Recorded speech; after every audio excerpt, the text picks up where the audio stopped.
Nagluto naman nga ni ako ng ginataan sa paksiw. Naamay si Papang magsabat sa baybayon. Taungan na da siya sa mga gulay. Uy, ginaga ko naman ini mga pisog kan langka. Minsan lang ini kaya na-miss ko talaga. Pagkatapos mapakro naman ako ng linsa.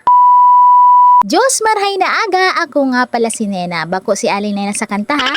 Yung Nena ang katulad niya lang din na may simpleng pangarap at gumagawa ng paraan para makaahon sa buhay. Amay-amay ko na naman nga ning tig-anit si sakuyang mga tanom na mustasa igdi lang sa gilid kang harong. Igwa kayang dara si Papang sira na lutuon ko na daa sa bawan so iba naman prito. Sabi ko naman ay gunawang ko na lang kag ang kuning gulay. Pero day ko man gugunawan ga boss matada mang giraray ako ning pampritos para at siya nabanggit. Petsay ko ta ang masiram ikaag sa ginunawan na paksiw na sira. Pero sa radit pa man si mga tanom kong petsay kaya mustasa na lang una ang pamalit. Bako pa man ining mapaeta horobin pa sa radit pa nga ni ang dahon kaya kinasirami ang lasa kaini. Tapos nakakuaman pala na kundiit na balatong. Oops, speaking of balatong, ang inot kong apo dyan ay bataw.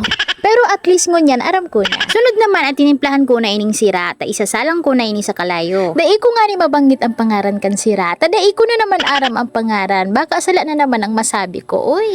O siya kung aram nindo ikaag na lang po nindo dyan sa baba tanganing matandaan ko na. Kinag-ang ko pa nga ni ninduwang labuyo tanganing gutid-gutid kita sa atyan.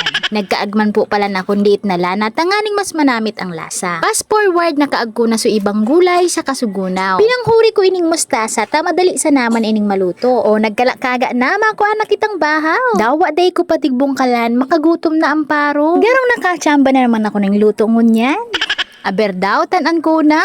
Oy, pagkasiram sa namin. Dawa mayo pa nga ni si nagpaluto ay inutan ko na magkakan. Alas 9 pa sa nanganining amay pero makakana ako. Mayo pa man suduwang estudyante kaya kami na lang una niyang ang makakan. Muspo, makarakan ngon akita tamasira mo ining panira. So niluwag ko nga ni dyan panduwang tawo pero ako man sana nakaubos gabos.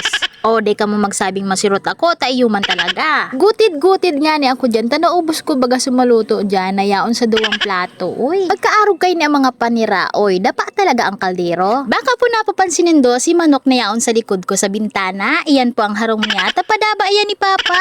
Charot lang, dai pa man po iyan haman, kaya manok mo nang naka-star. Urawan nga ni nag-i-enjoy ako sa tigkakan ko, may nag-abot man na dabar cards ni Papa na may darang linsa. Masira mo na ining gibuhong kinalo ko o kaya ginaga sana. Naalala man po nindo sa mga pinatus kong bunga ng langka. Nalapa so iba naman ay pinanggulay mina. Tapos ito kahit papaano meron kaming napahinog. Pagkahamis po talaga pag nahinog sa puon. Nasakto pa nga ni sa paguli ni Mother hali ni Manila. O ayan mga client ko ha, yaw na si Mother. Pwede na kamong mag-book giraray ng mag-book. Masakit po kayang magpa-book tapos mayo akong mawalatan sa sakuyang salit na akin.